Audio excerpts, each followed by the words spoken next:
Domenica 10 aprile la Polizia di Stato ha celebrato il 170° anniversario della fondazione. Nella giornata di oggi, 12 aprile, ad Agrigento, presso il complesso della Polizia di Stato a Caserma Angelone, alla presenza del prefetto di Agrigento, Maria Rita Cocciufa, e delle alte autorità civili, militari ed ecclesiastiche della provincia, ha avuto luogo la cerimonia celebrativa in ambito provinciale.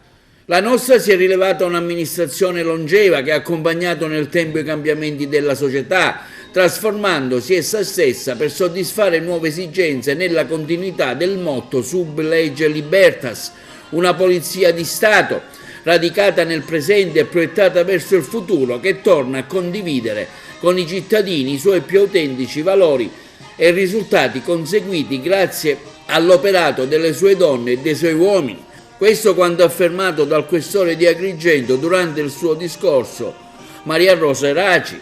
Quest'anno il Presidente della Repubblica ha anche concesso la medaglia d'oro al merito civile della bandiera della Polizia di Stato per le attività svolte durante la pandemia. Alle donne e agli uomini della Polizia di Stato che con eccezionale valore e senso del dovere hanno profuso ogni energia nel garantire anche in occasione dell'emergenza pandemica da Covid-19 la tutela della salute di tutti i cittadini. Inoltre, per lasciare un segno tangibile dell'importante traguardo raggiunto, il Ministero dello Sviluppo Economico ha anche messo un francobollo celebrativo, mentre l'Istituto Poligrafico e Zecca dello Stato ha realizzato una moneta corrente del valore di 2 euro che racconta l'impegno profuso dai poliziotti a salvaguardia dei valori della legalità e della sicurezza. Durante la cerimonia, molte le onorificenze e le ricompense conferite ai poliziotti agrigentini che si sono particolarmente distinti in attività di servizio meritorie. Il nostro motto è collaudato, è esserci sempre. Esserci sempre significa essere vicini alla gente, vicini alla collettività, risolvere i problemi della collettività e venire incontro nella maniera sicuramente più ampia possibile per le esigenze dei cittadini.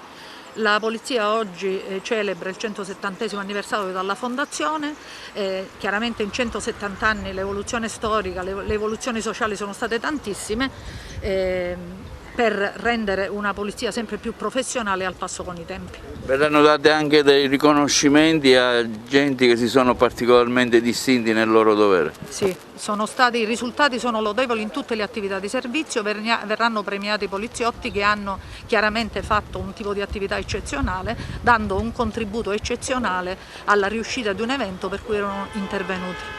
Un'operazione che ricorda in maniera particolare nell'ultimo anno? Un'operazione particolare mi viene da pensare quella recente di Canicattì, dove si è interrotto un'attività di combattimento tra animali, identificando 25 partecipanti anche di province estranee ad Agrigento, oltre agli agrigentini, persone residenti anche fuori regione. Sono stati denunziati per una serie di reati, sono stati sequestrati soldi e questo è stato un importante contributo dato ad evitare quella che è una piaga che negli ultimi anni si era verificata anche in maniera particolarmente pressante e dare una risposta chiaramente alla collettività.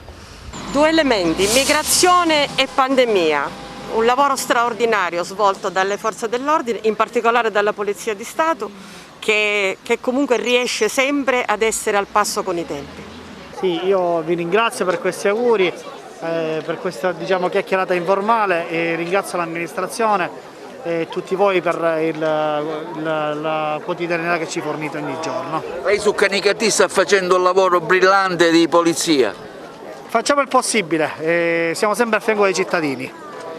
Non si può non ricordare l'ultima operazione, avete stroncato un combattimento di cani non indifferente. Diciamo che siamo sempre al fianco del cittadino e grazie al questore che ci dà i mezzi e le risorse umane per raggiungere questi risultati. Ci siamo sempre, ci dimostriamo quotidianamente impegnati nelle attività che svolgiamo, sia istituzionali sia di qualsiasi genere. Nel momento in cui la gente ci chiede, ha bisogno di noi ci siamo sempre. Il questore ha parlato nel suo discorso anche di mafia. Com'è la situazione in provincia di Agrigento? La situazione è sempre sotto controllo, sia noi che le altre forze di polizia continuiamo le nostre investigazioni e ovviamente si tratta di attività molto articolate e molto lunghe che a medio e lungo termine porteranno risultati. Ma si lamentava anche delle mancate denunce? Le mancate denunce è un fenomeno che per tanto tempo c'è sempre stato. Noi cerchiamo di essere vicini alle persone, di contattarle in qualsiasi maniera ed essere propensi ad avvicinarle e farci dire quello che ci serve anche senza le denunce in alcune occasioni. L'importante è arrivare al risultato, quindi il messaggio è sempre lo stesso: fateci sapere le cose, in qualche maniera riusciremo a essere noi quelli che avviamo le attività investigative contro queste persone. Vi ringrazio, ma anche questa conduzione voleva essere un messaggio di assoluta vicinanza alla collettività, affinché si possa pensare che qualcosa può cambiare. Nell'ottica di esserci sempre vuol dire anche esserci dal punto di vista di cambiamento culturale, in una terra dove in qualche modo in tutti gli ambiti regna l'indifferenza che poi in contesti criminali diventa omertà. La donna sempre più fondamentale anche in un organo di Stato come quello della polizia. Sì, la donna che quale funzionario ma quale donna della Polizia di Stato ha preso sempre piede da quando è stato dal punto di vista legislativo ammessa la possibilità di partecipare al concorso in polizia e che in qualche modo ha una sua peculiarità. Se pensiamo all'approccio con le vittime di reati sessuali o con i minori, ha sicuramente una collocazione utilissima.